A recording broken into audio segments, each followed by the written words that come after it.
हरे कृष्णा। सभी का बहुत बहुत स्वागत है। आज हम 9वां अध्याय देखने वाले हैं। और हरे आज कृष्णा माता जी। हरे कृष्णा। अच्छा माता जी, बोलिए माता जी। माता जी, आपकी स्क्रीन विजिबल नहीं है। जी, मैंने अभी तक वीडियो चालू नहीं किया। मैं चाह रही थी ओके। आज बिना वीडियो के करूं, क्योंकि जरा नेटवर्क का प्रॉब्लम है। मैं जरा दूसरी जगह पर हूँ, घर में नहीं हूँ, तो हो सकता है ओके माता जी। नेटवर्क, इसलिए मैंने ऑफ रखा था वीडियो। ऑफ ही रहने दीजिए आज के दिन। जी जी जी। जी। हरे कृष्णा। हरे कृष्ण। तो सभी का स्वागत है। आज हम 9वां अध्याय देखने वाले हैं। अब भगवत गीता में टोटल कितने अध्याय हैं? 18, है ना। 18 अध्यायों में से सबसे बीच में क्या आता है? भक्ति योग प्रधान 6 अध्याय। और इन 6 अध्यायों में भी सबसे बीच में कौन सा आता है? 9वां अध्याय। तो आप सोचिए 9वां अध्याय कितना महत्वपूर्ण है। हाँ, 9वां अध्याय यानी बिल्कुल जैसे सबसे मूल्यवान चीज जो सबसे बीच में है भगवान के। 9वां अध्याय का नाम है राज विद्या राज गुह्य योग। बहुत ही इंपॉर्टेंट ये है। गुह्य यानी गोपनीय। तो ऐसा ये अध्याय हम देखने जा रहे हैं। हम 8वें अध्याय का छोटा सा एक रिकैप लेंगे। एक मिनट, मैंने जरा ये शेयर नहीं किया है पीपीटी, वो कर लेती हूँ।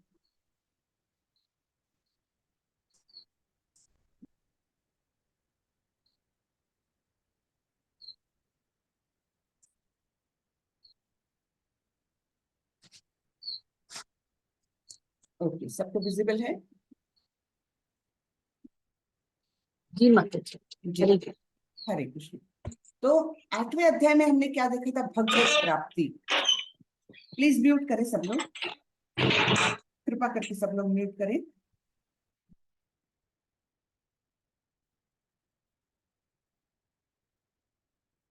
तो 8वें अध्याय में हमने देखा था भगवत प्राप्ति, किस प्रकार भगवत प्राप्ति की जा सकती है। उसमें मैंने बताया था दो तीन तीन श्लोक तो बहुत ही इंपॉर्टेंट है, आप लोग उसको कंठस्थ कर लेने की कोशिश करें। कौन सा है? अंत काले च मामेव स्मरन् मुक्त्वा कलेवरम यह प्रयाति समद्भावम याति ना तत्र संशय। यानी जो अंत काल में मेरा स्मरण करते हुए देह को त्यागता है, वह निश्चित रूप से, उसमें कोई संशय नहीं, ऐसे भगवान बोल रहे हैं कि वो निश्चित रूप से मुझे प्राप्त करता है, मेरे धाम को आता है। और दूसरे उसके अगले श्लोक में भगवान ने बताया है यम यम वापि स्मरण भवम त्यजन्ति अन्ते कलेवरम तम तमेवैति कौन्तेय सदा तद्भाव भवता। उसमें हमने कौन सा उदाहरण देखा था? भरत महाराज का। तो जिस जिस भाव में मृत्यु के समय मन में विचार रहेंगे, उसी भाव को वो आत्मा प्राप्त कर लेती है। जिस प्रकार भरत महाराज उस हिरण के बच्चे की याद करते हुए अपनी देह को त्यागते हैं, और अगला जन्म उन्हें हिरण का ही मिलता है। और उसके बाद भगवान बताते हैं तस्मात् सर्वेषु कालेषु माम अनुस्मर युद्ध च मय्यर्पित मनोबुद्धिर मामे वैश्यस संशय असंशय, है ना। यानी क्या कि इसलिए कि मृत्यु के समय मेरी याद आए, इसलिए तुम हर दम हर क्षण मेरी याद करो, मेरा नाम लो। उससे क्या होगा?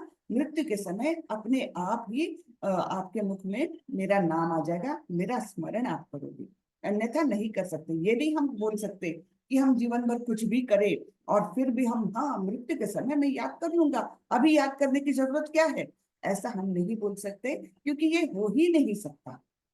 मृत्यु के समय शरीर में इतनी यातनाएं रहती है, और मन में ऐसे ऐसे विचार आते हैं, जो हमारी आसक्ति रहती है भौतिक जगत के प्रति। मेरा परिवार, मेरा धन, मेरा पैसा, इसका क्या होगा मेरे मृत्यु के बाद, इस प्रकार की जो आसक्ति बनी रहती है, उसके कारण भगवान का स्मरण होना तो इम्पॉसिबल है। तो कब हो सकता है भगवान का स्मरण? जब हम जीवन भर उसका अभ्यास करें, है ना। और वो अभ्यास कैसे होगा? हमने देखा था हमारे मन को अपने काबू में रखने से।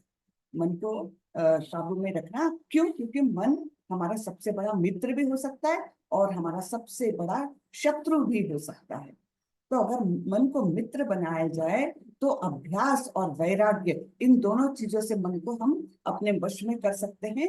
और फिर हम भगवान नाम में अपना पूरा जीवन, सारे काम करना है हमें। ये नहीं कि काम काज छोड़कर बैठना है, ये नहीं कि हमको हमारे नियत कर्तव्य नहीं करना है, सारे नियत कर्तव्य करना है। भगवान कहाँ बताते हैं अर्जुन को कि चलो तुम युद्ध मत करो, केवल मेरा स्मरण करते हुए जीवन बिताओ? ऐसा कहीं बोला है भगवान ने? जी नहीं, भगवान तो उसे बोलते हैं, उन्हें बोलते हैं कि आपको अपना नियत कर्तव्य करते हुए मेरा स्मरण करना है। तो इस प्रकार ही ये हमें मतलब ये भगवत गीता की बहुत बड़ी सीख है कि हमें अपने घर में रहते हुए, अपने परिवार में रहते हुए, अपना नियत कर्तव्य करते हुए, भगवान का स्मरण करते हुए जीवन बिताना है। तब निश्चित रूप से हमें अंतकाल में भगवान का स्मरण हो जाएगा, और फिर क्या होगा कि निश्चित रूप से हम भगवत धाम को जा सकते हैं, जो हमारे जीवन की सफलता है।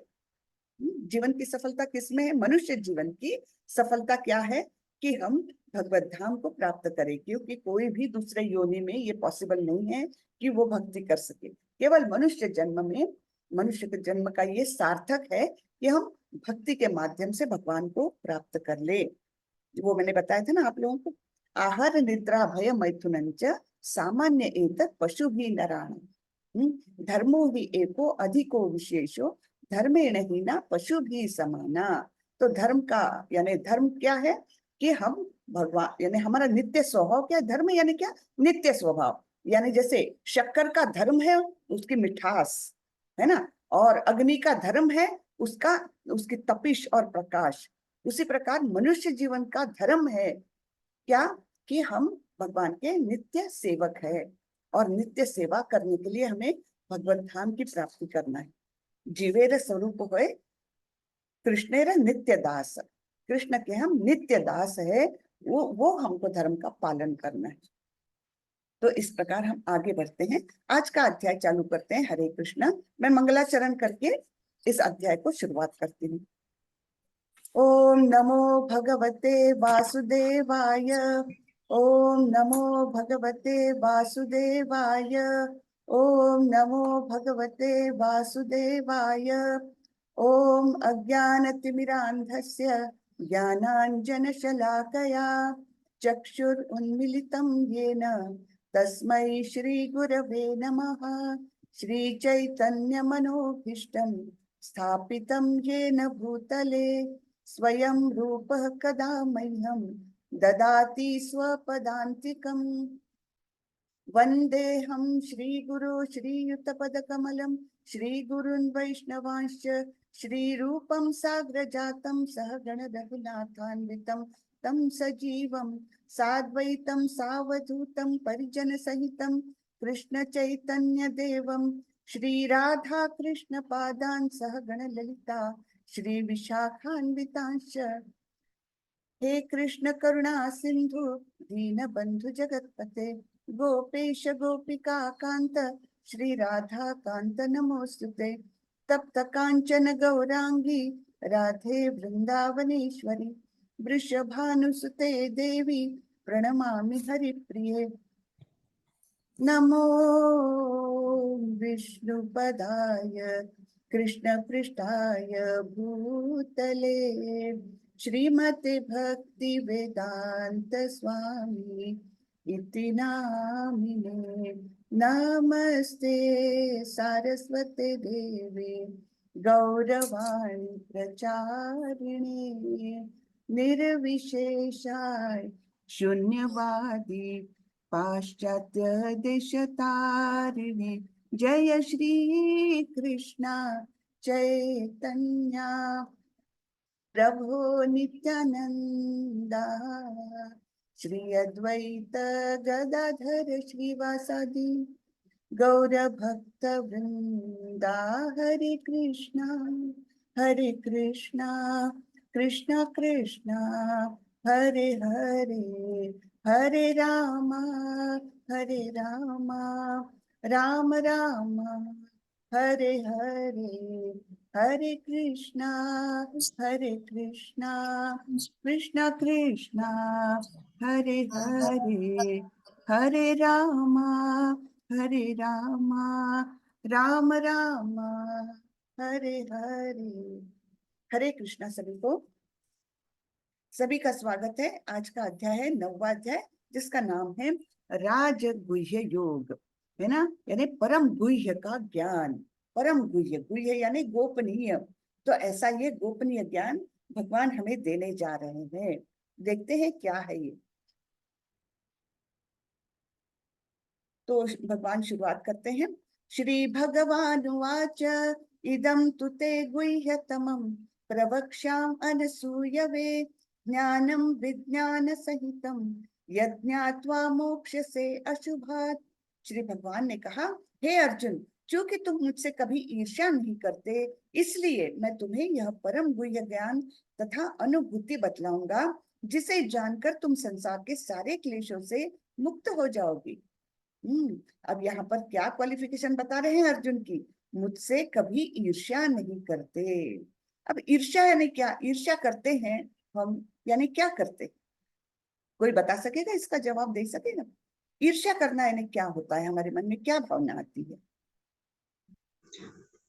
प्रणाम माता जी। किसी के प्रति द्वेष रखना या किसी का भला देखते हुए या अच्छा देखते हुए उसके प्रति द्वेष रखना, शायद ये हो इस सकता है ईर्ष्या का जी मतलब।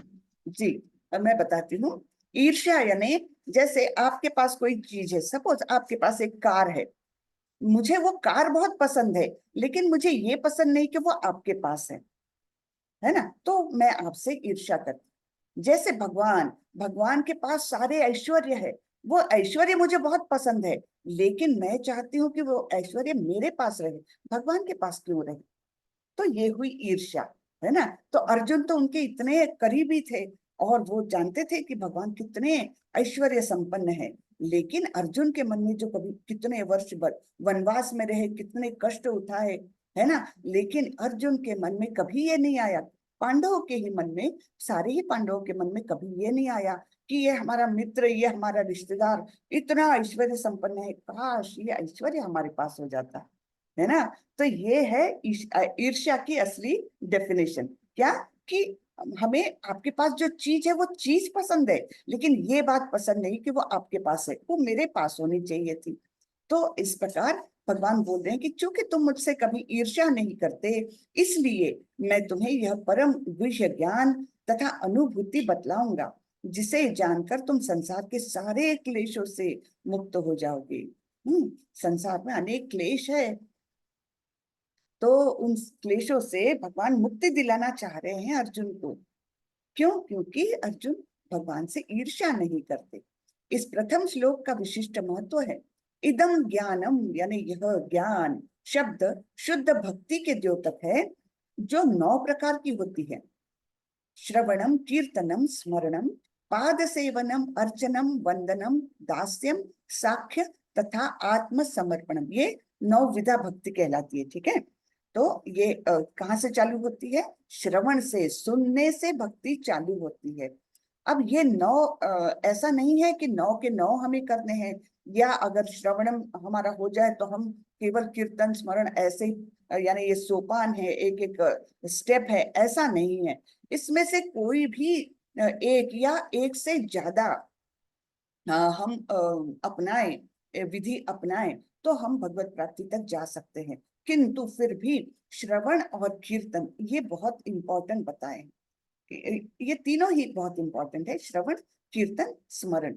हाँ, तो श्रवण, जैसे परीक्षित महाराज ने बहुत ही ध्यान पूर्वक इनसे शुक मुनि से भागवतम सुना था, तो श्रवणम, तो केवल श्रवण करके वो भगवत प्राप्ति कर लिए। हाँ, तो श्रवण का इतना महत्व है। श्रवण देखिए 2 कानों से हम सुनते हैं, कीर्तन एक मुख से करते हैं, इसलिए श्रवणम आप क्या सुनते हैं ये बहुत ज्यादा इंपॉर्टेंट है।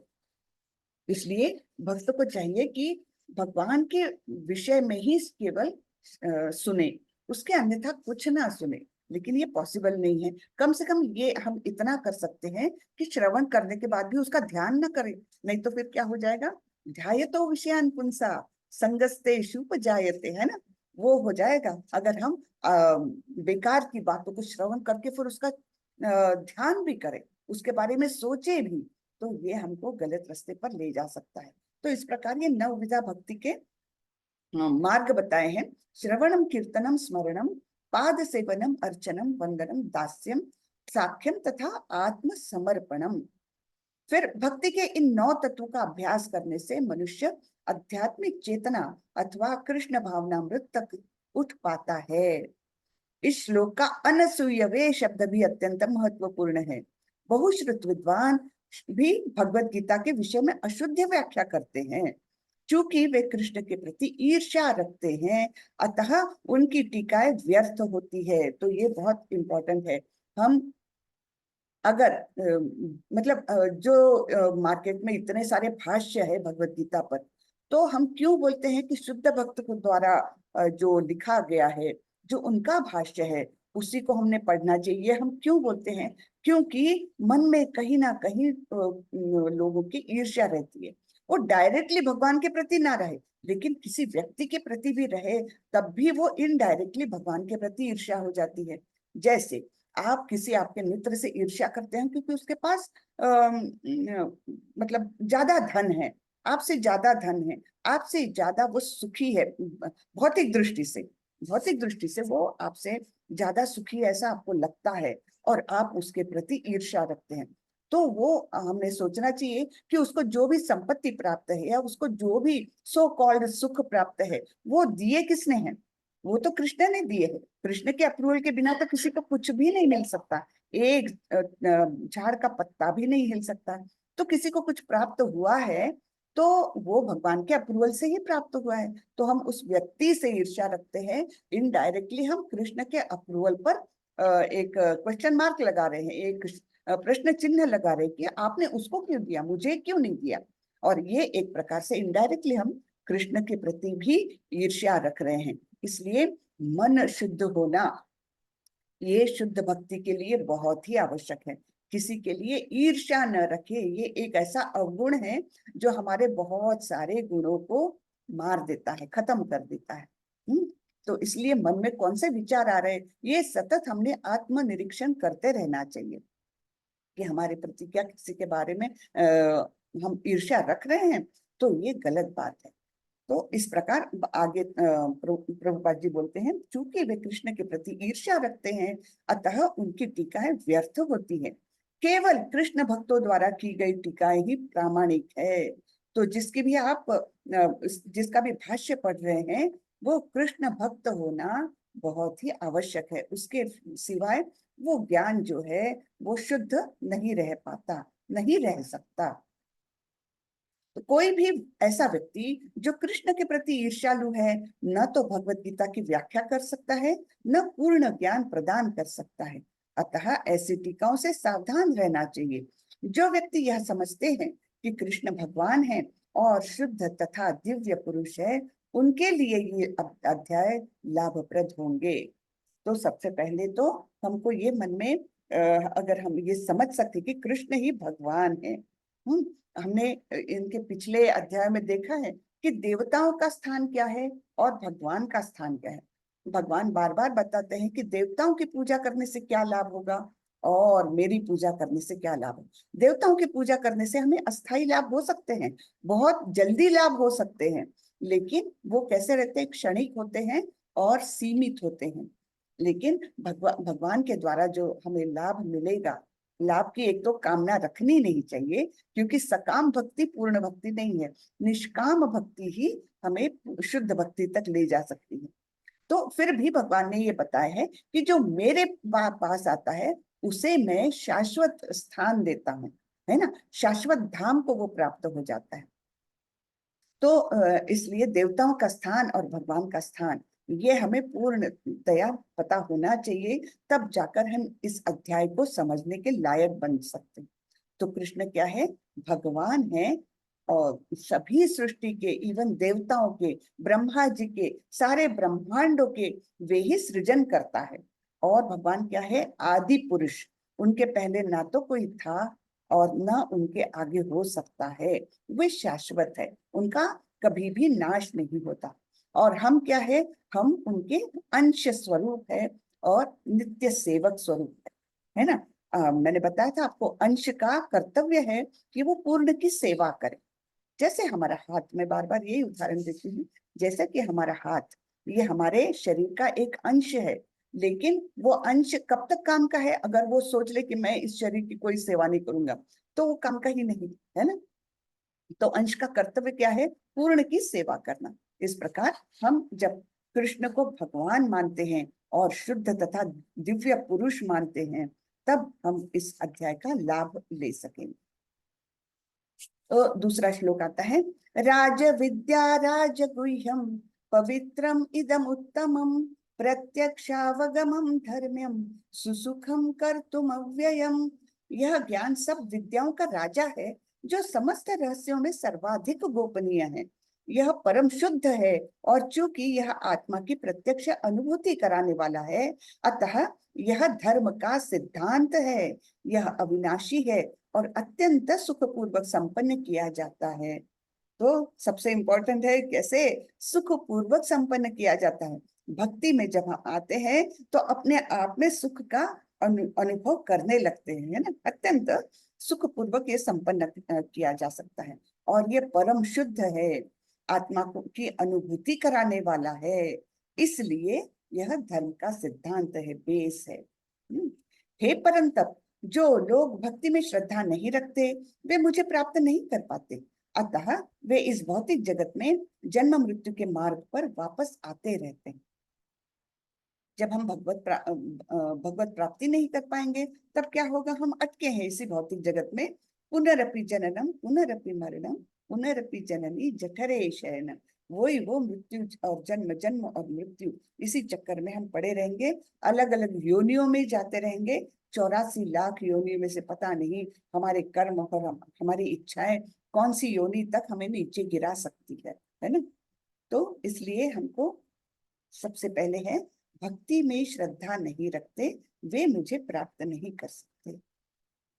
आगे बोलते हैं भगवान, यह संपूर्ण जगत मेरे अव्यक्त रूप द्वारा व्याप्त है। समस्त जीव मुझ में है, किंतु मैं उनमें नहीं हूँ। समस्त जीव भगवान में है, लेकिन भगवान हम में नहीं है, ऐसे वो बोल रहे हैं। यानी हम तक मर्यादित नहीं है, ऐसे स्वरूप में हमने उसको लेना चाहिए। तथापि मेरे द्वारा उत्पन्न सारी वस्तुएं मुझ में स्थित नहीं रहती। जरा मेरे योग ऐश्वर्य को देखो। यद्यपि मैं समस्त जीवों का पालक हूँ और सर्वत्र व्याप्त हूँ, लेकिन मैं इस विराट अभिव्यक्ति का अंश नहीं हूँ। मैं इस सृष्टि का कारण स्वरूप हूँ। यानी क्या कि इस विराट अभिव्यक्ति अर्थात ये भौतिक जगत, इस अभिव्यक्ति का मैं अंश नहीं हूँ। वो भौतिक जगत से परे हैं और वे केवल एक कारण स्वरूप है, सृष्टि के कारण स्वरूप है ना। कारण यानी क्या? कारण दुखशाई विष्णु, जिनका एक पुरुषावतार जो है वो हूं मैं। जिनके रंध्रों से ये ब्रह्मांड, अनेक अनेक ब्रह्मांड, कोटि कोटि ब्रह्मांड का निर्माण होता है। तो इस प्रकार भगवान बोलते हैं कि मैं सृष्टि का कारण स्वरूप हूँ, लेकिन मैं इसमें लिप्त नहीं हूँ। मैं इसमें आपको नहीं दिखूंगा, मैं अलग हूँ। देख सकते हैं, जैसे हमको 7वें अध्याय 8वें अध्याय में बताया है कौन से स्वरूप में हम उनकी अनुभूति कर सकते हैं, लेकिन वे यहाँ पर नहीं है। वे अपने गोलोक वृंदावन में नित्य वास करते हैं। जिस प्रकार सर्वत्र प्रवाहमान प्रबल वायु सदैव आकाश में स्थित रहती है, उसी प्रकार समस्त प्राणियों को मुझ में स्थित जानो। तो ये बहुत सुंदर उदाहरण है कि हवा तो सब जगह है, हाँ, और हवा सब जगह है, उसी में हम लोग स्थित है ना। जिस प्रकार सर्वत्र प्रवाहमान प्रबल वायु सदैव आकाश में स्थित है, हाँ, उसी प्रकार हम भगवान में स्थित है। हाँ, सभी प्राणियों को मुझ में स्थित जान। फिर आगे बोलते हैं भगवान, संपूर्ण विराट जगत मेरे अधीन है। यह मेरी इच्छा से बारंबार स्वतः प्रकट होता रहता है, और मेरी ही इच्छा से अंत में विनष्ट हो जाता है। ठीक है ना। जो हमने देखा था कि महाप्रलय कब आता है? जब कारण दुखशाई विष्णु अपने श्वासों को समेट लेते हैं, उच्छ्वास करते हैं, तब सारे ही ब्रह्मांड, सारे जीव, सारे प्राणी उनके अंदर समा जाते हैं। और जब वे उसको श्वास छोड़ते हैं बाहर, तब सारे ब्रह्मांडों की निर्मिति होती है। तो ये सब क्या होता है? उनकी इच्छा से होता है। ये नहीं कि उनको एकदम पीरियडिकल श्वास लेना जरूरी है, ये उनकी इच्छा से है। जब इच्छा हो तब वे श्वास अंदर करते हैं, जब इच्छा हो तब वे श्वास बाहर करते हैं। उनकी इच्छा से ही सब होता है। ये है कारणोदकशाही विष्णु। और ये जो छोटे छोटे दिख रहे हैं वे सब क्या है, करोड़ों करोड़ ब्रह्मांड दिख रहे हैं। मयाध्यक्षेण प्रकृति सूयते सचराचरम हेतुनानेन कौन्तेय जगद्विपरिवर्तते। हे कुंती पुत्र, यह भौतिक प्रकृति मेरी शक्तियों में से एक है और मेरी अध्यक्षता में कार्य करती है, जिससे सारे चर तथा अचर प्राणी उत्पन्न होते हैं। इसके शासन में यह जगत बारंबार सृजित और विनष्ट होता रहता है। तो यानी जो भौतिक प्रकृति है इसकी भी निर्मिति उन्हीं से है। हमने देखा था, दैवी ऐसा गुणमयी मम माया दुरत्यया। तो ये भौतिक प्रकृति उन्हीं की शक्तियों में से एक शक्ति है और वो उनके इच्छा के अनुसार ही काम करती है, उनके ऑर्डर्स पर ही काम करती है। अवजानन्ति मां मूढ़ा मानुषीं तनुमाश्रितं परम भावम अजानन्तो मम भूत महेश्वरम। जब मैं मनुष्य रूप में अवतरित होता हूँ तो मूर्ख मेरा उपहास करते हैं, वे मुझ परमेश्वर के दिव्य स्वभाव को नहीं जानते।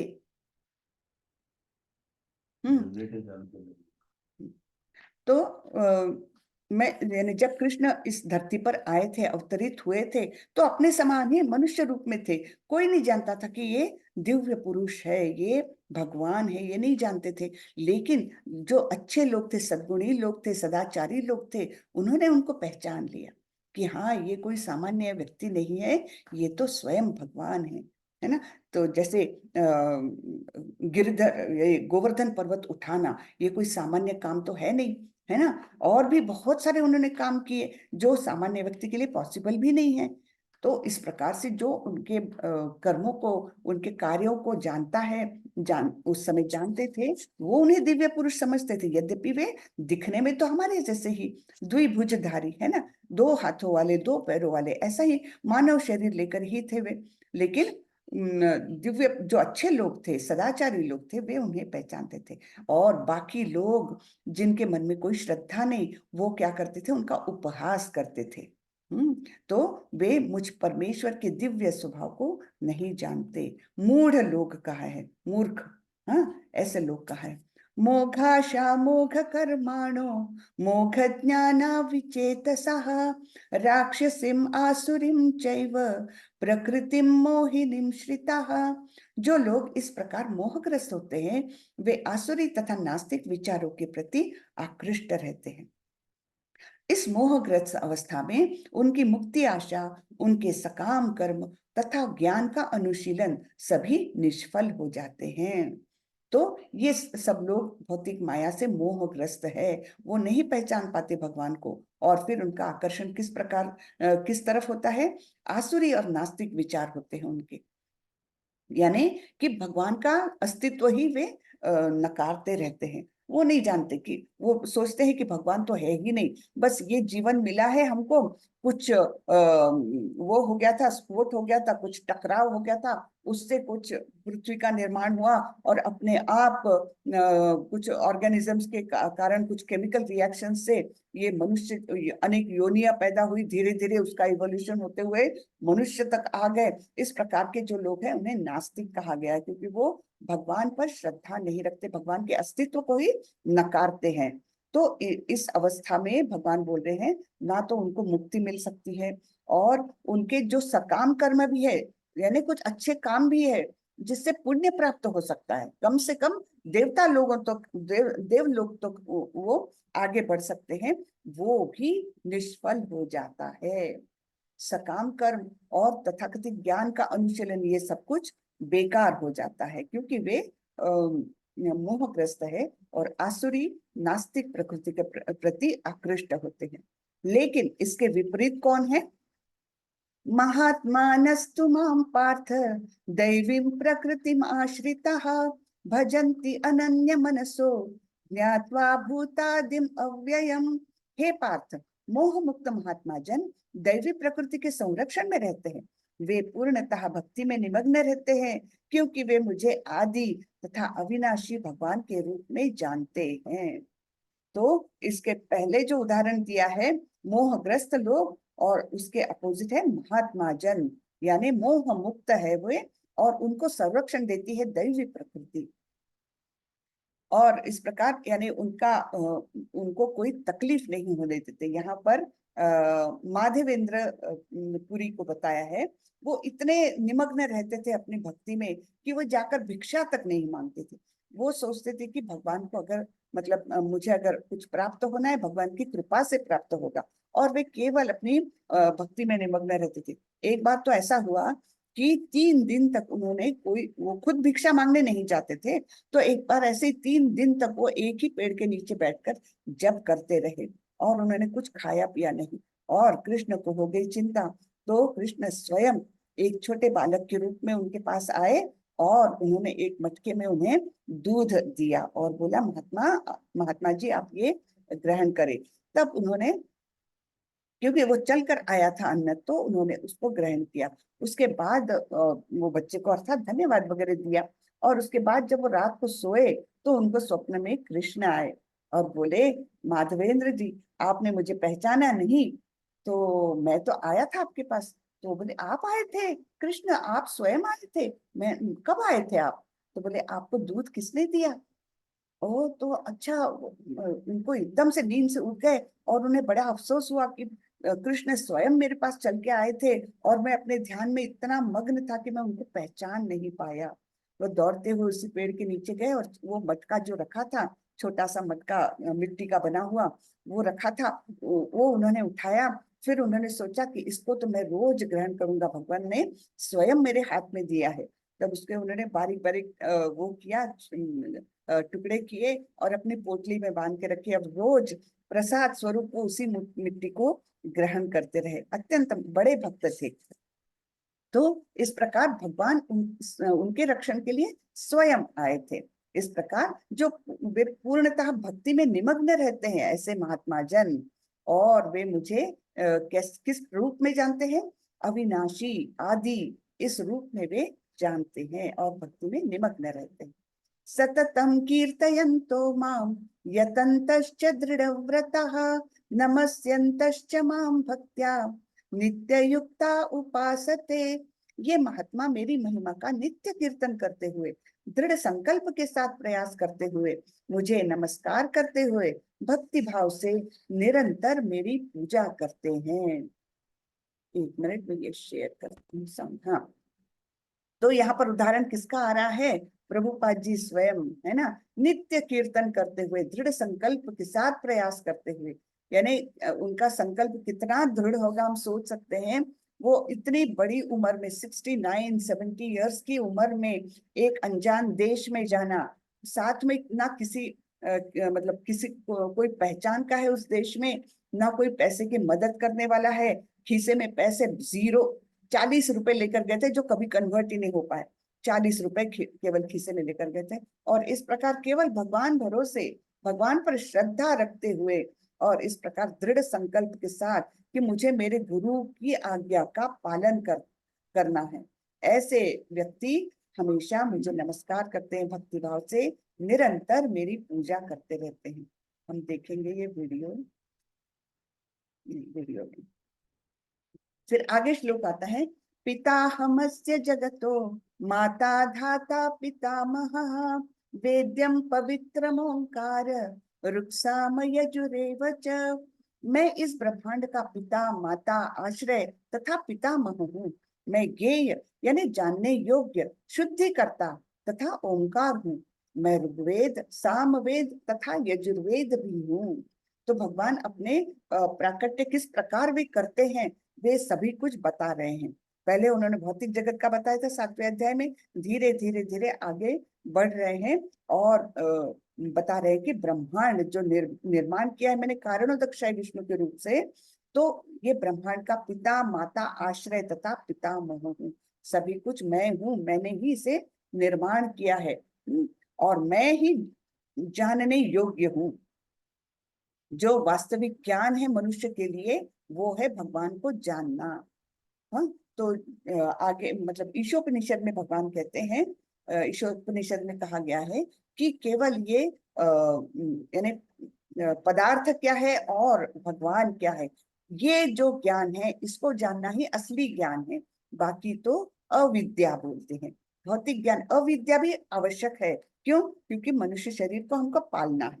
मनुष्य शरीर के पोषण के लिए हमको कुछ काम करना जरूरी है। उस काम करने के लिए हमें उस अविद्या का सहारा लेना भी जरूरी है, जो भौतिक ज्ञान है। लेकिन ज्ञान और मतलब विद्या और अविद्या, इन दोनों के कॉम्बिनेशन से हम आगे बढ़ सकते हैं आध्यात्मिक जगत में।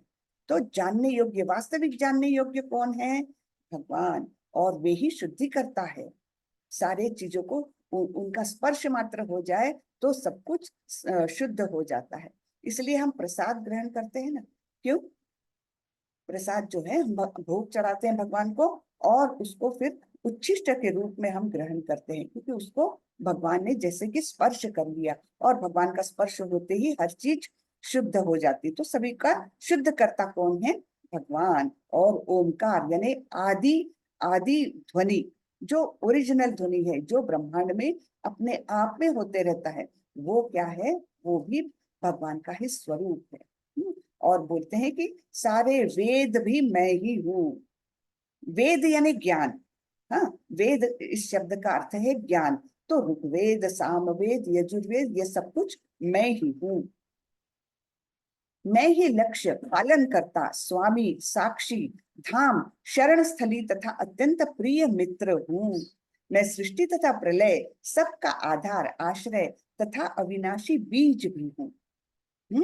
तो सब कुछ, यानी ये यहाँ पर बता रहे हैं, ये सब कुछ मुझे ही तुमने समझना चाहिए। लक्ष्य भी यानी भगवान को पाना, ये हमारा लक्ष्य।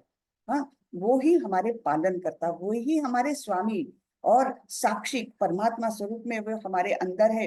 तो हमारे हर इच्छा का, हमारे हर काम का वे साक्षी है। और फिर धाम, पवित्र धाम, उनके पास गए तो हमको धाम की, यानी धाम यानी निवास, है ना। हमारा निवास कहाँ होना चाहिए? वही होना चाहिए जहाँ परमेश्वर है। और शरण स्थली, उन्हीं के शरण जाना चाहिए। और तो और वे अत्यंत प्रिय मित्र भी है हर जीव के। मैं सृष्टि तथा प्रलय, सबका आधार, आश्रय तथा अविनाशी बीज भी हूँ, है ना। सृष्टि यानी सृजन हो गया सारे ब्रह्मांडों का, वो भी मैं हूँ। और उनको महाप्रलय करके सारा अंदर समेट लेना, वो भी मैं हूँ। और सबका आधार, अब सारे इतने ग्रह यहाँ वहां तैर रहे हैं, अब ये आकाश में इतने सारे ग्रह है, तो उनका आधार कौन है? एक उदाहरण दिया था ना भगवान ने, कि जैसे मोतियों की माला रहती है, मोती हमें दिखते हैं, लेकिन उसका आधार क्या है? उसके बीच में गुथा हुआ धागा। तो इस प्रकार ये सारे ही सृष्टि का आधार है भगवान। वो अपना आधार निकाल ले तो कुछ भी नहीं बचेगा।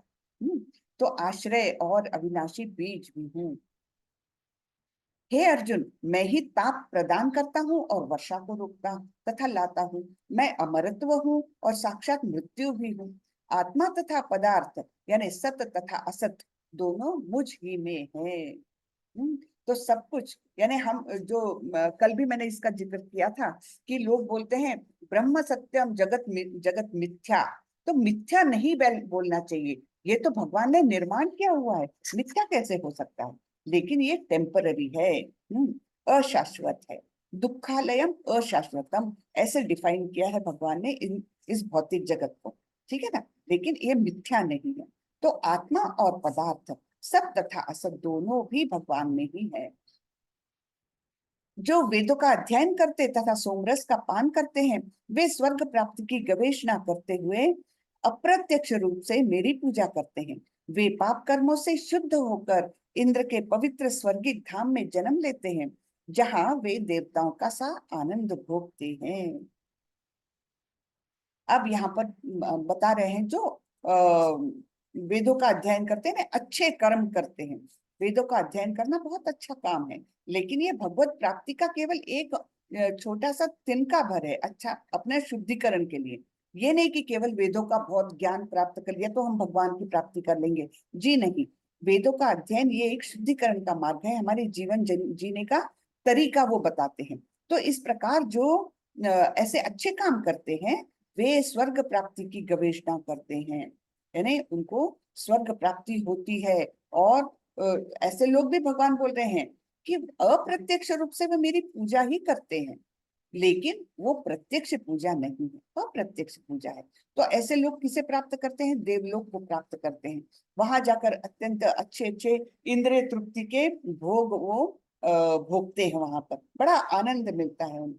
लेकिन वो शाश्वत है क्या? नहीं। जैसे ही उनके पुण्य कर्म का बैलेंस खत्म हो गया तो वो आए फिर से भौतिक जगत में, है ना। लेकिन जब भक्त भगवत धाम को जाता है वो कभी वापस नहीं आता। यहाँ पर ये देवताओं के घर जाकर वापस आ जाते हैं जैसे ही उनका बैंक बैलेंस खत्म हो गया। जैसे हम देखते हैं कोई धनिक परिवार में कोई व्यक्ति उसका जन्म लिया, तो उसके पास बहुत बड़ा बैंक बैलेंस है। उसने सोचा बस मेरे पास इतना सारा बैंक बैलेंस है ना, अब मैं काम नहीं करूंगा, बस इसी को मैं आनंद मतलब खर्चा करता रहूंगा। होगा क्या? धीरे धीरे उसका बैंक बैलेंस जो है कम कम होने ही लगेगा, क्योंकि उसमें ऐड कुछ नहीं हो रहा है। धीरे धीरे कम होते होते कभी ना कभी वो जीरो होने वाला है, और तब उस व्यक्ति को क्या करना पड़ेगा? काम करना ही पड़ेगा, है ना। धड़ाम से वो अपने रियलिटी में आ जाएगा कि अरे मेरे पास तो पैसे ही नहीं। वैसे ही ये जो पुण्य कर्म करते हैं और देवलोक प्राप्त करते हैं, इंद्र लोक को प्राप्त करते हैं, वहां जाकर खूब अच्छा इंद्रिय तृप्ति के काम करते हैं, आनंद भोगते हैं। लेकिन जब उनके वो पुण्य कर्मों का फल क्षीण हो जाता है, जब उनके बैंक बैलेंस कम हो जाता है, तो वे मृत्यु लोक में पुनः आते हैं। यहाँ बताए वे स्वर्गलोक को प्राप्त होते हैं। और इस प्रकार जब वे विस्तृत स्वर्गिक इंद्रिय सुख को भोग लेते हैं और उनके पुण्य कर्मों के फल क्षीण हो जाते हैं, तो वे मृत्यु लोक में पुनः लौट आते हैं। इस प्रकार जो तीनों वेदों के सिद्धांतों में दृढ़ रहकर इंद्रिय सुख की गवेषणा करते हैं, उन्हें जन्म मृत्यु का चक्र ही मिल पाता है।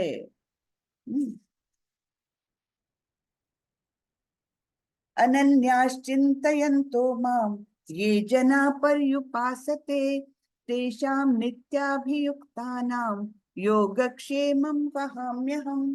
किंतु जो लोग अनन्य भाव से मेरे दिव्य स्वरूप का ध्यान करते हुए निरंतर मेरी पूजा करते हैं, उनकी जो आवश्यकता होती है उन्हें मैं पूरा करता हूँ, और जो कुछ उनके पास है उसकी रक्षा करता हूँ। योगक्षेमम वहाम्यहम्, ये टैगलाइन है एक बहुत फेमस इंश्योरेंस कंपनी की, LIC की, है ना। योगक्षेमम वहाम्यहम्। तो जो कुछ उनके पास है उसकी मैं रक्षा भी करता हूँ, और जो उनकी आवश्यकता है वो मैं पूरी भी करता हूँ। येऽप्यन्य देवता भक्ता यजन्ते श्रद्धयान्विताः तेऽपि मामेव कौन्तेय यजन्ति अविधि पूर्वकम्। हे कुंती पुत्र, जो लोग अन्य देवताओं के भक्त हैं और उनकी श्रद्धा पूर्वक पूजा करते हैं, वास्तव में वे भी मेरी ही पूजा करते हैं, किंतु वे यह त्रुटिपूर्ण ढंग से करते हैं। तो देवताओं की भक्ति करना भी भगवान बोल रहे हैं बुरा नहीं है, वो इनडायरेक्टली मेरे ही पास पूजा आती है, क्योंकि देवता इंडिपेंडेंटली कोई भी निर्णय नहीं ले सकते। तो ये सब देवताओं की भक्ति भी जाती है भगवान तक ही, लेकिन कैसे जाती है? वो इनडायरेक्टली, अविधि पूर्वकम, ऐसे भगवान ने बोला है। यान्ति देवव्रता देवान् पितॄन्यान्ति पितृव्रताः भूतानि यान्ति भूतेजा यान्ति मद्याजिनोऽपि माम्। जो देवताओं की पूजा करते हैं वे देवताओं के बीच जन्म लेंगे, जो पितरों को पूजते हैं वे पितरों के पास जाते हैं, जो भूत प्रेतों की उपासना करते हैं वे उन्हीं के बीच जन्म लेते हैं, और जो मेरी पूजा करते हैं वे मेरे साथ निवास करते हैं। तो यानी ऐसा नहीं है। लोग बोलते हैं, बहुत भ्रम है लोगों के मन में, वो बोलते हैं किसी की भी पूजा करो, हम श्रद्धा से कर रहे हैं ना, चाहे हम देवताओं की करें चाहे किसी की भी करें, पूजा तो पूजा होती है भाई, उसमें क्या होता है। लेकिन भगवान यहाँ स्पष्ट बता रहे हैं, जो जिसकी पूजा करेगा उसी के धाम जाएगा। ये नहीं कि कोई भी टिकट लो और कोई भी स्टेशन का टिकट लो और आप दिल्ली ही पहुंच जाओगे, ये कभी हो सकता है क्या? नहीं हो सकता। उसी प्रकार आपको ये जानना चाहिए कि हम जिस देवता की, जिस व्यक्ति की जिस प्रकार से पूजा करेंगे उसी प्रकार हमको धाम मिलेगा। ये नहीं कि हम सभी भगवत धाम जाएंगे, कोई भी पूजा कर लो, ये बहुत गलत धारणा है हमारे यहाँ। तो भगवान बोलते हैं देवताओं की पूजा करने वाला देवताओं के लोग जाएगा, पितरों की पूजा करने वाला पितरों के पास जाएगा, और भूत प्रेतों की पूजा करने वाला उन्हीं के साथ जाएगा। हम्म और जो मेरी पूजा करते हैं वे मेरे साथ निवास करते हैं, है ना। सबका अलग अलग कैटेगरी बताया है। और पूजा करना है मेरी तो किस प्रकार पूजा करे, मुझे क्या चीज पसंद है, तो ये भी भगवान बता रहे हैं। पत्रम पुष्पम फलम तोयम यो मे भक्त्या प्रयच्छति तदहम भक्त्युपहृतम अश्नामि प्रयतात्मनः। यदि कोई प्रेम तथा भक्ति के साथ मुझे पत्र पुष्प फल या जल प्रदान करता है तो मैं उसे स्वीकार करता हूँ। हाँ, भगवान को ये नहीं चाहिए कि बहुत बड़ी बड़ी चीजें ही मुझे दो, ऐसा नहीं है।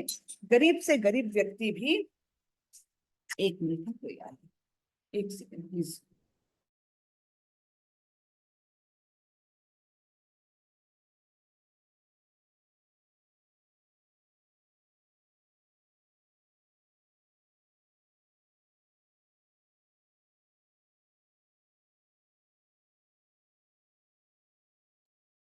हाँ, तो भगवान ये नहीं बोल रहे हैं कि बहुत बड़े पैमाना पर ही अगर कोई मेरी मेरी पूजा करेगा तो मैं प्रसन्न हो जाऊंगा। नहीं, गरीब से गरीब व्यक्ति के लिए भी जो अवेलेबल है वो है पत्र पुष्प फल या जल। हाँ, इनमें से कुछ भी मुझे प्रेम पूर्वक और भक्ति के साथ अर्पण करता है तो मैं उसे स्वीकार करता हूँ। लेकिन इसका अर्थ नहीं, ये नहीं है कि हम अपने लिए तो बहुत अच्छे व्यंजन बनाए और भगवान को केवल पत्र पुष्प जल प्रदान करके भगवान तो खुश हो जाएंगे, ऐसा सोचे। ये गलत बात है। यानी अपनी शक्ति के अनुसार बेस्ट से बेस्ट, जो कुछ अच्छे से अच्छा हम भगवान को अर्पण कर सकते हैं वो हमने करना चाहिए। जैसे यहाँ पर हम देख रहे हैं भगवान के लिए कितनी सुंदर थाली सजा के लाए हैं, अच्छे व्यंजन प्रेम पूर्वक बनाकर और भक्ति के साथ भगवान को अर्पण करना है। तो ये एक बहुत ही इंपॉर्टेंट श्लोक है। सभी लोग इसे कंठस्थ करने का प्रयत्न करें। पत्रम पुष्पम फलम तोयम यो मे भक्त्या प्रयच्छति तदहम भक्त्युपहृतम अश्नामि प्रयतात्मनः। तो ये इसके लिए बोला है कि गरीब से गरीब व्यक्ति भी ये ना सोचे कि मैं भगवान को क्या अर्पण कर सकता हूँ। वो नहीं है। भगवान को क्या किसी चीज की कमी है? जी नहीं, वो तो सभी लोगों के स्वामी हैं। लेकिन उनको क्या चाहिए? प्रेम तथा भक्ति। ये इसलिए दो बार इस श्लोक में आया है, भक्ति शब्द दो बार आया है। क्यों? क्योंकि उस पर जोर दे रहे हैं भगवान, प्रेम और भक्ति के साथ मुझे अर्पण करो तो मैं स्वीकार करता हूँ। यत्करोषि यदश्नासि यज्जुहोषि ददासि यत्तपस्यसि कौन्तेय तत्कुरुष्व मदर्पणम। हे कुंती पुत्र, तुम जो कुछ करते हो, जो कुछ खाते हो, जो कुछ अर्पित करते हो या दान देते हो, और जो भी तपस्या करते हो उसे मुझे अर्पित करते हुए करो। तो हमारा हम हर काम जो है, जो कुछ हम करते हैं, सब कुछ भगवान को अर्पण करते हुए करना चाहिए। ये इस अध्याय का इंपॉर्टेंट ज्ञान है। यद करोषि यद अश्नासि यज्जुहोषि ददासि यद तपस्यसि कौन्तेय तत्कुरुष्व मद अर्पणम। मुझे अर्पण करते हुए करो। समोहम सर्वभूतेषु न मे द्वेषोऽस्ति न प्रियः ये भजन्ति तु मां भक्त्या मयि ते तेषु चाप्यहम्। मैं न तो किसी से द्वेष करता हूँ, न ही किसी के साथ पक्षपात करता हूँ। मैं सबों के लिए समभाव हूँ, किंतु जो भी भक्ति पूर्वक मेरी सेवा करता है वह मेरा मित्र है और मुझ में स्थित रहता है, और मैं भी उसका मित्र हूँ।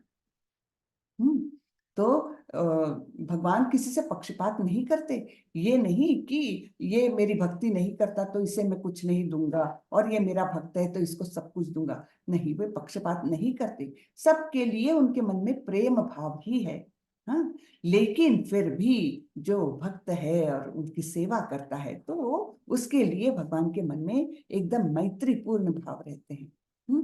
अपि चेत सुदुराचारो भजते माम अनन्य भाग साधुरेव समन्तव्य सम्यग् व्यवसतो हि सः। यदि कोई जघन्य से जघन्य कर्म करता है, किंतु यदि वह भक्ति में रत रहता है तो उसे साधु मानना चाहिए, क्योंकि वह अपने संकल्प में अड़िग रहता है। तो कभी कभी क्या होता है, भक्ति मार्ग पर चलते हुए भी कोई किसी का पतन हो जाता है, तो क्या उसको दुराचारी मानना चाहिए? नहीं, फिर भी वो भक्त ही बना रहता है। एक क्षणिक उसका कुछ पतन हो भी जाए, उसके बाद भी वो भक्त ही बना रहेगा, क्योंकि वो भक्ति के मार्ग पर अड़ी है। क्षिप्रम भवति धर्मात्मा शश्वत शांति निगच्छति, कौन्तेय प्रतिजानीहि न मे भक्तः प्रणश्यति। वह तुरंत धर्मात्मा बन जाता है और स्थायी शांति को प्राप्त होता है। हे कुंती पुत्र, निडर होकर घोषणा कर दो कि मेरे भक्त का कभी विनाश नहीं होता। ठीक है, इस श्लोक में 2-3 बातें हम देखने वाले हैं। तो ये कि क्षिप्रम भवति धर्मात्मा, कि वो जिसका पतन भी हुआ है, भक्त था वो, भक्त है वो, लेकिन किसी भौतिक कारणों से उसका पतन हुआ, कुछ गलत काम हो गया उसको, फिर भी उसको साधु ही मानना चाहिए, पिछले श्लोक में बताया। और वो बोल रहे हैं कि वो फिर भी धर्मात्मा ही बना रहता है और वो शांति को प्राप्त होता है। तो इस प्रकार भगवान बोल रहे हैं कि निडर होकर घोषणा कर दो कि मेरे भक्त का कभी विनाश नहीं होता। तो ये अर्जुन को क्यों बोल रहे हैं निडर होकर घोषणा कर दो, खुद क्यों नहीं घोषणा करते हैं? तो इसके 2 कारण हैं। एक तो ये कि अगर दूसरा कोई बताता है कि बाबा ये लड़का है ना बहुत होशियार है, अगर वो खुद को बोलेगा कि मैं बहुत होशियार हूं तो कोई विश्वास नहीं रखेगा, लोग हंसेंगे। लेकिन अगर कोई दूसरा व्यक्ति बोलता है जो इक्वली मतलब बहुत वो भी कॉम्पिटेंट, वैसा व्यक्ति अगर बोलता है कि ये लड़का बहुत होशियार है, तो सबको विश्वास हो जाता है, हाँ अगर ये व्यक्ति बोल रहा है कि ये व्यक्ति बहुत होशियार है तो वाकई में होगा, है ना। ये एक बात। और दूसरी बात ये है कि भगवान अपने भक्तों के शब्दों का बहुत ध्यान रखते हैं। अपने भक्तों के मुख से निकले हुए वचन वो कभी गिरने नहीं देते। जैसे यहाँ पर प्रहलाद महाराज का बताया है, प्रहलाद महाराज को पूछा था उनके हिरण्यकशिपु नामक जो उनके पिता थे, उन्होंने बोला था तुम क्यों विष्णु की आराधना करते रहते हो, मेरी भक्ति करो, हाँ मेरी पूजा करो। तो प्रहलाद महाराज बोले कि नहीं नहीं, मैं तो केवल विष्णु की ये करूंगा क्योंकि वे ही भगवान हैं। तो जब हिरण्यकशिपु को बहुत गुस्सा है तो बोले कहाँ है तेरे भगवान, कहाँ है बताओ। तो प्रहलाद ने बोला सभी जगह पर है वे, सर्वव्यापी है, कहीं भी सभी जगह वे हैं। तो बोले क्या इस खंबे में है? तो हाँ इस खंबे में भी है। अब ये जब भक्त के मुख से निकला तो वास्तविक वहां पर भगवान नरसिंहदेव प्रकट हुए, क्योंकि अपने भक्त का शब्द उनको नीचे नहीं गिरने देना था। इसलिए यानी भक्तों के वचनों का वे अपने शब्दों से भी ज्यादा ध्यान रखते हैं। उन्होंने तो कुरुक्षेत्र के युद्ध के पहले भगवान ने तो शपथ ली थी कि मैं इस युद्ध में शस्त्र नहीं उठाऊंगा, फिर भी उन्होंने शस्त्र उठाया भीष्म पितामह के अगेंस्ट। यानी क्या कि वे कभी कभी भक्तों के लिए अपने दिए हुए वचन का भी पालन नहीं करते, किंतु भक्तों के शब्दों का आदर करने के लिए वे कुछ भी करते हैं। जिस प्रकार वे नरसिंह रूप में इस खंबे से प्रकट हुए थे, है ना, अपने भक्तों के वचन वो खाली नहीं जाने देते। इसलिए वो अर्जुन को बोल रहे हैं कि तुम घोषणा कर दो कि मेरे भक्त का कभी विनाश नहीं होता। है ना, कितना सुंदर अर्थ है ना इसका। मुझे ये बहुत ही अच्छा लगता है। निडर होके घोषणा कर दो कि मेरे भक्त का कभी विनाश नहीं होता। माम ही पार्थ व्यपाश्रित्य ये स्युः पापयोनयः स्त्रियो वैश्यास्तथा शूद्रास ते यान्ति पराम गतिम। हे पार्थ, जो लोग मेरी शरण ग्रहण करते हैं वे भले ही निम्न जन्मा स्त्री, वैश्य तथा शूद्र क्यों न हो, वे परम धाम को प्राप्त करते हैं। यानी वो कोई भी हो सकता है, चाहे शूद्र भी हो सकता है, स्त्री हो सकती है, व्यापारी हो सकती है, कोई भी हो सकता है, वे अगर शरण ग्रहण करते हैं तो भगवत धाम प्राप्त करते हैं। मन्मना भव मद्भक्तो मद्याजी मां नमस्कुरु मामे वैश्यसि युक्त्वैवम् आत्मानं मत्परायणः। अपने मन को नित्य मेरे चिंतन में लगाओ, मेरे भक्त बनो, मुझे नमस्कार करो और मेरी ही पूजा करो। इस प्रकार मुझ में पूर्णतया तल्लीन होने पर तुम निश्चित रूप से मुझको प्राप्त होंगे। तो ये फॉर्मूला बताया है, सूत्र है भगवान को किस प्रकार प्राप्त करना है। मन्मना भव मद भक्तो मद्याजी माम नमस्कुरु मामे वैश्यसि युक्त्वैवम् आत्मानम मत परायणम। तो मन को नित्य चिंतन में लगाना है, उनके भक्त बनना है, उनको नमस्कार करना है और उनकी ही पूजा करना है। 4 चीजें बताई है भगवान ने। इस प्रकार हम अगर करेंगे तो भगवत प्राप्ति निश्चित है। यही एक गोपनीय संदेश है। बताया है ना भगवान ने कि सबसे गोपनीय ज्ञान देने वाला हूं, तो यही है वो गोपनीय ज्ञान कि किस प्रकार भक्ति में तल्लीन होने पर भगवत प्राप्ति निश्चित रूप से हो सकती है। और भक्ति करना यानी क्या, ये 4 चीजें करना। इसके पहले भी भगवान ने बताया था, यद अश्नासी यद जुहोशी ददासी यत, है ना, जो भी करते हो वो मुझे अर्पण करते हुए करो। इस प्रकार हम प्रैक्टिस करेंगे तो इस स्टेज पर निश्चित रूप से आ जाएंगे और निश्चित रूप से भगवत प्राप्ति हो सकती है। यही गोपनीय ज्ञान है इस अध्याय का। तो इस अध्याय के बारे में प्रभुपाद जी से कुछ शब्द सुनते हैं। श्रीला प्रभुपाद की जय। इस श्लोक से स्पष्ट है कि इस भौतिक जगत से छुटकारा पाने का एकमात्र साधन कृष्ण भावनामृत है। लेकिन कृष्ण तत्व को न जानने के कारण भाष्यकार कृष्ण को छिपाते हैं और उनको उनके मन या शरीर से पृथक बताते हैं।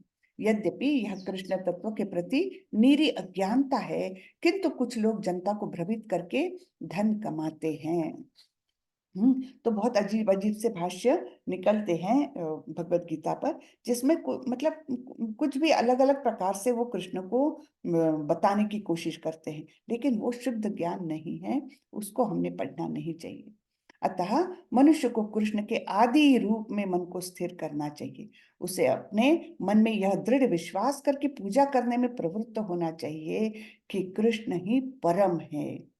ये कृष्ण ही परम है, इसका हमको मन में एकदम दृढ़ विश्वास चाहिए। ये नहीं कि आधा अधूरा ज्ञान, नहीं नहीं पता नहीं बोल तो रहे हैं कृष्ण परम है, लेकिन नहीं, मैं दूसरे देवताओं को कैसे नाराज कर सकता हूँ, उनकी भी पूजा कर ही लेता हूँ।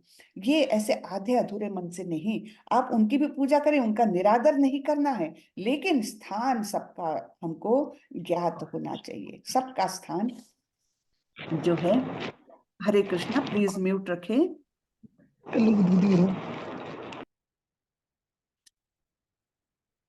तो कृष्ण की पूजा के लिए भारत में हजारों मंदिर है जहां पर भक्ति का अभ्यास किया जाता है। जब ऐसा अभ्यास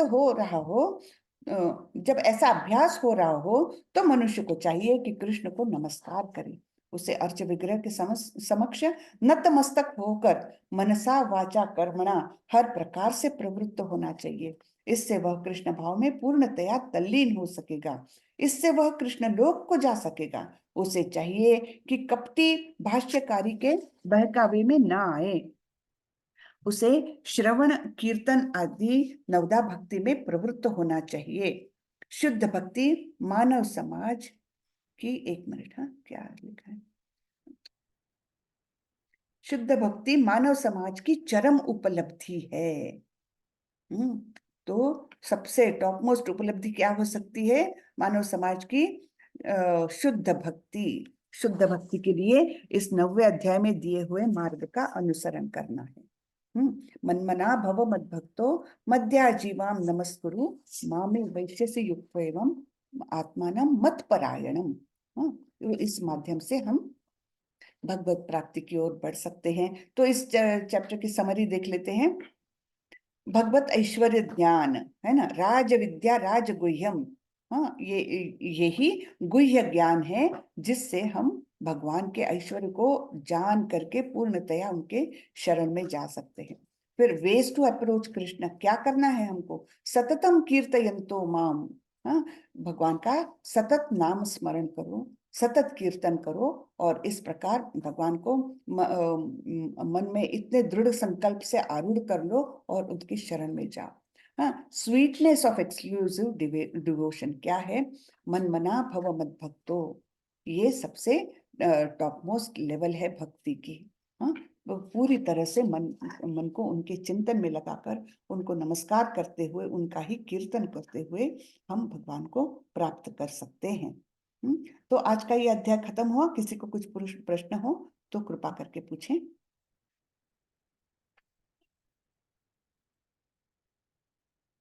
हरे कृष्णा। कोई प्रश्न है? हैंड रेज करें।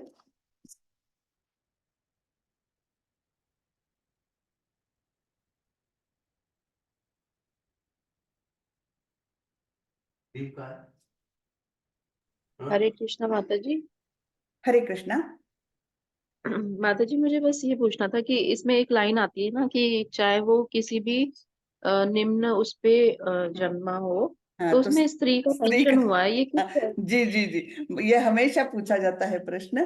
तो स्त्री का हाँ नाम जी। इसलिए आया है कि स्त्रियां मन से बहुत भावुक होती है, जल्दी विश्वास कर लेती है किसी पर। हाँ, यानी पहले बुद्धि हम्म, से उसका विश्लेषण किए बिना केवल मन से वो कोई चीज को ग्रहण कर लेती है।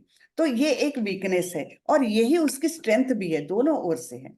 यही स्ट्रेंथ भी है और वीकनेस भी है। तो इसलिए उसका एक विशेष स्थान दिया है जो पुरुषों से अलग है। मन से कोमल है, इसलिए वो बच्चों को इतना प्रेम कर सकती है, बच्चों को इतनी तकलीफें सहन करने के बाद उनका सब कुछ कर सकती है ना। और बहुत सारा त्याग कर सकती है, बहुत सारे कष्ट उठा सकती है। वो भी मन की कोमलता के कारण ही। और इसी के कारण वो मतलब कुछ जैसे जो भाष्यकारों के बारे में हम बात कर रहे हैं, तो देवताओं की पूजा के बारे में बात कर रहे हैं, तो कई बार ऐसे होते हैं कि खास करके स्त्रियां ही देखिए, बहुत वो बोलेगी, मन्नतें करेगी, मन्नत मांगेगी, बहुत उपवास करेगी, देवताओं की पूजा करेगी, है ना। बेसिकली वो क्यों? हाँ मन से एक प्रकार से वो कमजोरी बोलिए आप, है ना। देवताओं के उसमें कौन आता है? ज्यादा से ज्यादा स्त्रियां आती है ना। तो ये ज्ञान स्त्रियों तक पहुंचना ज्यादा आवश्यक है कि कृष्ण का स्थान क्या है, देवताओं का स्थान क्या है। और जो सकाम भक्ति में लिप्त रहती ज्यादा करके महिलाएं, तो उनको उनका खास करके लक्ष्य करके ये बोला गया है। कोमल रहती है स्त्रियां, जल्दी से विश्वास कर लेती कोई चीज पर कि हाँ, ये देवता की पूजा करने से मुझे ये फल मिलेगा, चलो कर लो, है ना। होता है ना ये, इसलिए वो लिया हाँ। गया है। जी जी तो मुझे बस एक और इसी मतलब ये इस आपने जो जवाब दिया उसी में एक प्रश्न पूछना था कि जी। जैसे आजकल की डेफिनेशन स्ट्रॉन्ग की कुछ और बना दी गई है कि मत किसी कोई चीज सहन मत करो, बस अपनी आवाज उठा दो। तो स्ट्रॉन्ग होना वो होता वो है, नहीं। या जी जो नहीं। इंसान सब झेल रहा है और परिवार को लेके चल रहा है वो स्ट्रॉन्ग होना होता है? बस ये और क्लियर कर दीजिए। जी, अब देखिए, हर चीज ये आजकल की बहुत अच्छा प्रश्न है ये आपका। आजकल का क्या हो गया है कि मुझे मेरा जीवन जीना है ना, मुझे मेरी फ्रीडम चाहिए, लेकिन उससे समाज का भला हो रहा है क्या, ये एक सोचना चाहिए। अगर मतलब स्त्रियां परिवार का एक मतलब क्या बोले, आधार होती, सबसे बड़ा आधार। तो अगर स्त्रियां घर का वो कर लेती है, तो एक प्रकार से वो दूषित होने की संभावना बहुत ज्यादा होती है। और हमने पहले अध्याय में भी देखा था कि किस प्रकार दूषित समाज पैदा हो सकता है ना। ये पहले अध्याय में ही देखा था कि अर्जुन को ये सबसे बड़ी एक समस्या उनके सामने थी कि इस युद्ध से सारे पुरुष मारे जाएंगे, स्त्रियां अकेली रह जाएगी, उनका शोषण होगा। शोषण होने से अवांछित संतानें पैदा होगी, और इन अवांछित संतानों के कारण समाज दूषित होगा। ये पहले ही अध्याय में अर्जुन का एक समस्या थी ना। तो वो हम देखते हैं कि उस प्रकार की संभावना बढ़ जाती है जब ये सो कॉल्ड इंडिपेंडेंस का वो होता है। समाज का आधार एक तो स्त्रियों को बनना चाहिए कि अपने अपने परिवार का रक्षण करते हुए, अपने अपने परिवार को योग्य मार्ग पर ले जाते हुए, अगर वो अपने ही परिवार में हाँ, थोड़ा कुछ सहन करना भी पड़ सकता है, लेकिन वो करना भी स्त्रियों की शक्ति है एक, है ना। वो शक्ति के रूप हम्म। में ही हमारा हमने प्रकट करना चाहिए। वो कोई हमारी दीनता नहीं है, हीनता नहीं है। हाँ, ज्यादा हमने मतलब हमारी एक माता जी का मैं सुनती हूँ, तो वो भी बोलती है कि एक जगह भागवतम में आया है कि अगर पति नशा करता हो, अगर पति हिंसा करता हो और अपने कर्तव्य का पालन न करता हो, ये 3 अगर कारण हो तो स्त्री अपने पति को छोड़ सकती है, ये 3 कारणों के लिए, अन्यथा नहीं। हाँ, ये 3 कारण बताए हैं भागवतम में। नशा करता हो, और अपने कर्तव्य का पालन न करता हो, और हिंसा करता हो, पारिवारिक हिंसा करता हो। ये 3 कारणों के लिए हमारे वैदिक धर्मों में भी मतलब पति को छोड़ने की अनुमति दी है। लेकिन ये सब अब ये बहुत सब्जेक्टिव मैटर है, ये तो हर एक केस में अलग अलग होगा। इसके लिए हम एकदम पूरा प्रिंसिपल बेस्ड ऐसा कुछ बोल नहीं सकते, लेकिन एक रेफरेंस दे रही हूँ मैं। ठीक है, धन्यवाद माता जी, बहुत बहुत धन्यवाद। हरे कृष्ण। हरे कृष्ण। हरे कृष्णा माता जी, आरती बोल रही हूँ। जी आरती माता जी बोलिए। अरुणा जी के प्रश्न को सुनकर मेरे मन में भी जिज्ञासा जी उत्पन्न हुई कि मैं भी एक प्रश्न करूं। माता जी, परिवार, समाज और मित्र के लिए, के हित के लिए, अगर हम कुछ करते हैं और उनके हित में हमारा कहीं ना कहीं कुछ अपना निजी हमें चीजों का या बहुत ही इम्पोर्टेंट चीज का त्याग करना पड़ता है, तो वो किस हद तक सही है, क्या करना उचित है? और अगर नहीं करते हैं तो फिर इसका क्या हमारे ऊपर असर होता है, या फिर हम कृष्ण की भक्ति से क्या दूर हो जाते हैं अगर हम अ, त्याग की भावना नहीं रखते? अगर आप कुछ इस पर बता सके। हाँ, माता जी अब ये तो डिपेंड करेगा किस चीज का त्याग करना है। अगर कोई आपको भक्ति मार्ग से ही का ही त्याग करने को बोले तो वो नहीं करना है है ना, क्योंकि भक्ति ये सर्वश्रेष्ठ है। भक्ति मार्ग का ही त्याग करने को बोले, त्याग आपको छोटी मोटी चीज का करने को बोले, हाँ भाई ये काम तुम मत करो, या तुम मतलब एक हर एक का अलग अलग विषय हो सकता है। लेकिन मेन हमारे जीवन का, एक मनुष्य जीवन की सफलता के लिए हमको भक्ति करना है ना। ये तो बेसिक प्रिंसिपल है। हाँ, उसके लिए कोई आगे जाए तो वो ना करिए भक्ति। अब परिवार में कई समस्या हो सकती है, किसी को, किसी परिवार में तो नाम जप करते हुए कोई लेडी बैठे तो वो भी पसंद नहीं आएगा। तो ऐसे जगह पर हमारे नाम निष्ठा दास प्रभु जी बोलते हैं कि आप साइलेंटली करिए, वो लोग जब सो जाते हैं तब उठकर करिए। जी जी इस प्रकार से अपना वो मार्ग मत छोड़िए, बाकी तो एडजस्टमेंट होती है। बाकी तो इतना कोई त्याग बहुत बड़ा करने की जरूरत पड़ेगी ऐसा नहीं लगता मुझे। हाँ, लेकिन अपने भक्ति मार्ग को ना छोड़े। जी माता जी, धन्यवाद माता जी। हरे कृष्णा। हरे कृष्ण जी।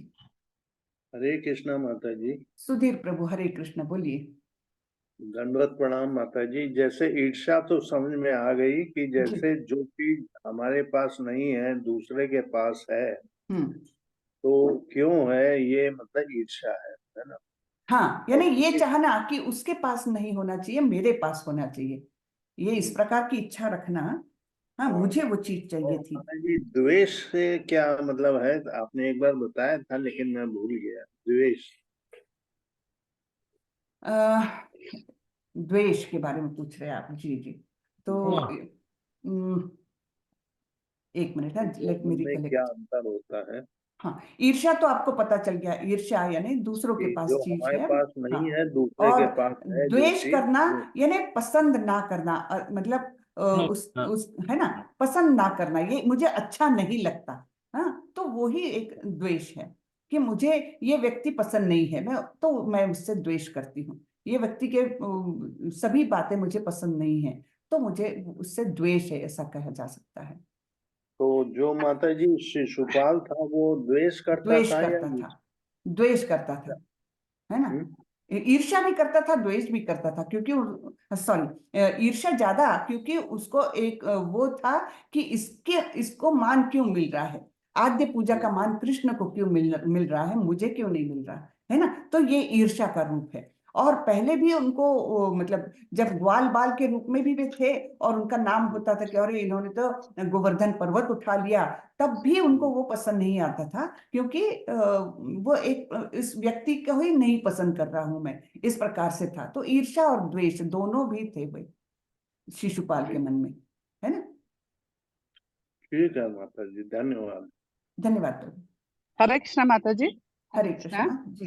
एक्चुअली मैं किसी माता जी ने ही बताया था मुझे जी। कि ईर्ष्या मतलब अगर मेरे पास जो है हम्म। उनके पास क्यों है, अगर मेरे पास भी है और हमसे ज्यादा उनको है तो वो ईर्ष्या है। और अगर हाँ। हमारे पास है और हम्म। उनके पास भी है, तो ये उनके पास क्यों है ये चीज, वो मतलब द्वेष है ज्यादा।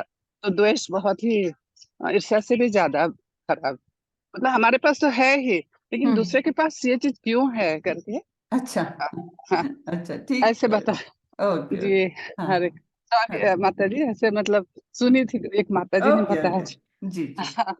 हरे कि हमारे सिर्फ हमारे पास रहना चाहिए, उनके पास नहीं ओहो। रहना ओहो। चाहिए। अच्छा अच्छा। ऐसा। हरे कृष्ण। चलिए, और किसी का प्रश्न नहीं है लगता है। तो चलिए हम यहीं पर क्लास खत्म करते हैं।